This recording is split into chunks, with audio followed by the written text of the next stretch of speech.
203 tamu tak diundang, 2. Pembantu menyajikan secangkir teh panas untuk Wu Weimei dan mempersilakan, Bibi Wu, silakan minum teh. Wu Weimei menyesap teh, lalu mengerutkan kening dengan kesal. Ia bertanya dengan nada protes, teh apa ini? Ini adalah teh Longjing dari tahun lalu. Sebelum pembantu menyelesaikan kata-katanya, Wu Weimei meletakkan cangkir teh di atas meja dengan keras. Ekspresinya berubah menjadi marah dan ia berkata, apakah tidak ada teh lain di rumah? Keluarkan teh Chen tahun lalu dan sajikan untukku. Pembantu sontak terkejut dan hendak berusaha menjelaskan. Namun, Gu Qingqing yang baru pulang kerja dan masih berdiri di depan pintu segera menyahut dengan suara tenang, tehnya masih tersisa sedikit, jadi akan aku keluarkan untuk disajikan. Aku biasanya juga minum teh ini. Tapi, jika ibu tidak menyukai teh yang ini, ibu bisa pergi ke dapur untuk membuat tehnya sendiri. Wu Weimei akhirnya memasang sedikit senyuman di wajahnya saat melihat putrinya. Kamu sudah pulang, sapanya. Namun, saat ia melihat Gu Qingqing mengenakan pakaian profesional dan berdandan dengan biasa, ia segera mengerutkan kening dan bertanya, ada apa dengan pakaianmu ini? Gu Qingqing tidak menanggapi pertanyaan ibunya. Ia meletakkan tasnya di samping dan melepaskan sepatu kulitnya, lalu masuk dan duduk di hadapan ibunya. Pembantu hendak menawarkan teh pada Gu Qingqing, tapi ia menggelengkan kepala dan memerintahkan, kamu naik dulu. Pembantu mematuhi perintah Gu Qingqing dan segera undur diri. Kemudian, Gu Qingqing berjalan ke meja di samping dan menuangkan segelas air putih untuk dirinya sendiri. Kini hanya tersisa mereka berdua di ruang tamu. Setelah meminum segelas air, amarah di dalam hati Gu Qingqing akhirnya mereda. Barulah ia bertanya pada ibunya, apa yang ibu lakukan di sini? Kakak membuat masalah lagi. Apa yang kamu katakan? Apakah aku datang ke sini hanya karena kakakmu? Balas Wu Weimei sambil melirik Gu Qingqing, kali ini ku datang ke sini untuk melihatmu.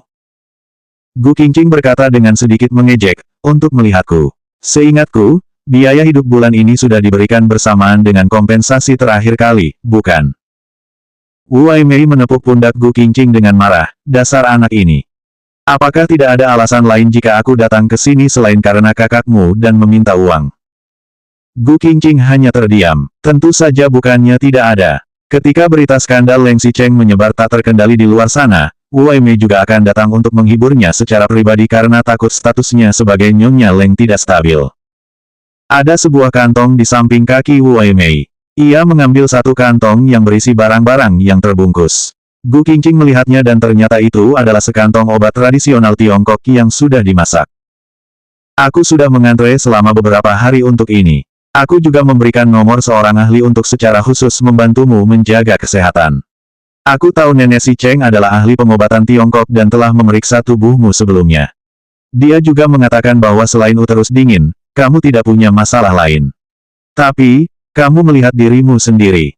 Tubuhmu terlalu kurus, jadi masih harus minum obat untuk menjaganya.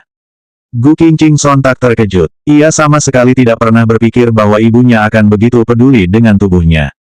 Kepedulian ibunya jelas ditujukan untuk membuatnya hamil lebih awal, mendapatkan kembali hati Leng Xicheng, dan menstabilkan posisinya di keluarga Leng.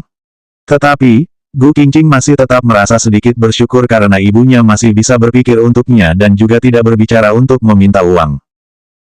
Wu Weimei masih tersenyum dan berkata, untuk sementara ini, hubungan Xicheng dengan bintang wanita itu harusnya sudah putus, kan?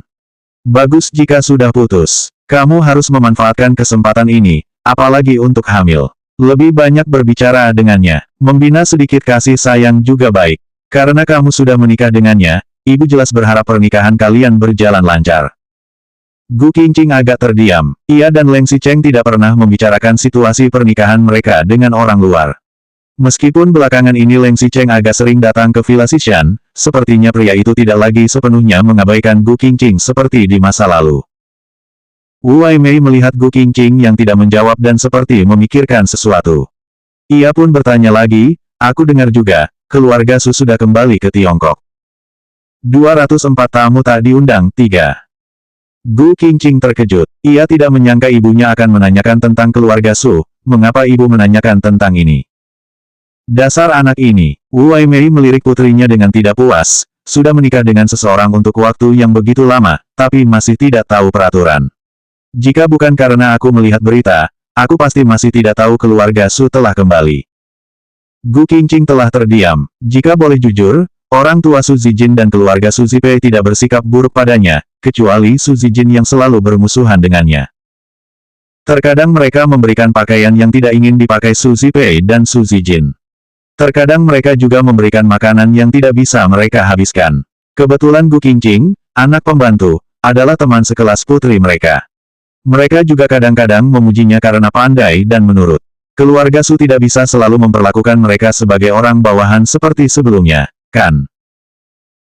Tetapi, setiap kali Gu Qingqing memikirkan tentang orang tua keluarga Su, terutama Su Zijin, sikapnya begitu sombong ketika memberi Gu Qingqing sesuatu, seolah-olah sedang melakukan amal. Untuk memberi motivasi kepada Su Zijin, orang tuanya masih mengatakan, "Kamu lihat Qingqing. Ibunya seorang pembantu, tapi dia bisa seperti itu. Kamu lihatlah dirimu sendiri." Setiap kali Su Zijin mendengar ini, hatinya merasa sangat tidak nyaman. Gu Qingqing mengangguk, "Aku mengerti." Wu Aimei bertanya lagi, "Aku dengar Zijin dan Ni Zining telah bertunangan. Menurutmu, haruskah kita pergi untuk memberi selamat?" Gu Qingqing mengangkat kepala dengan sedikit bingung dan menjawab, "Tidak perlu, Leng Xicheng sudah pergi." "Dia sudah pergi, bagaimana denganmu?" "Bagaimanapun, ketika dulu aku tidak memiliki pekerjaan, keluarga Su mempekerjakanku di masa tersulit kita dan membantu kita. Kamu harus tahu bagaimana caranya bersyukur dan berterima kasih. Sebelumnya, memang tidak ada asalan. Tapi, sekarang kamu adalah istri Leng Xicheng. Kita bisa pergi mengucapkan selamat secara terang-terangan. Mereka bahkan tidak memberi undangan kepada kita. Mengapa kita harus pergi?" Gu Qingqing menggelengkan kepala. Jika Su Zijin dan Ni Zining bertunangan, apa hubungannya dengan Gu Qingqing dan keluarganya? Selain itu, meskipun Gu Qingqing sudah menjadi istri Leng Xicheng, ia masih tidak bisa lepas dari status sebagai putri pembantu yang rendah di dalam pandangan Su Zijin dan keluarga Su. Dasar anak ini. Lupakan saja. Jika lain kali masih ada sesuatu dengan keluarga Su, seperti Su Zijin dan Ni Zining menikah atau sesuatu, kamu pasti harus pergi. Jangan menyebutkan soal kebaikan keluarga Su kepada kita. Bilang saja, kamu sekarang adalah istri Leng Xicheng dan kamu juga harus belajar untuk bersosialisasi. Jika selalu tinggal di dalam rumah, orang-orang akan memandang rendah kamu." "Baik, Ibu," jawab Gu Qingqing. Ia kemudian teringat sesuatu dan bertanya, "Bu, apa yang kakak lakukan baru-baru ini?" Setelah kejadian terakhir kali, Gu Qingqing mendengar dari sekretaris Cheng bahwa Leng Xicheng secara diam-diam mengirim seseorang untuk memperingatkan Gu Qingshan agar lebih beraturan. Jika menghitung hari, kakaknya sudah tidak menimbulkan masalah selama setengah bulan. Benar-benar sangat jarang. Ketika Gu Qingqing menyebutkan tentang Gu Qingshan, Wu Aimei tersenyum dan menjawab, "Kakakmu itu tampaknya benar-benar mengubah sikapnya setelah masalah terakhir kali. Dulu dia hanya bermain kartu dan minum anggur setiap hari. Baru-baru ini, dia mengatakan kepadaku bahwa dia ingin bekerja keras untuk memperbaiki diri. Dia menjamin kata-katanya sendiri dan masih pergi bekerja dengan serius setiap hari." Gu Qingqing menghela napas lega setelah mendengar bahwa kakaknya akhirnya membuat kemajuan. Baguslah jika dia ingin bekerja keras. Setelah Gu Qingqing melihat ibunya pergi, ia naik ke lantai atas sendirian. Ia berbaring di tempat tidur besar sambil menyaksikan lampu kristal yang membiaskan cahaya redup. Matanya memantulkan sedikit cahaya redup lampu kristal yang melintas. Su Zijin, keluarga Su, Ni Zining, dan juga Su Zipei, pekerjaan, pernikahan, semua masalah kacau dan berantakan, membuat pikiran Gu Qingqing tak kalah kacau. Tepat setelah Gu Qingqing berganti pakaian, mobil berhenti di depan pintu.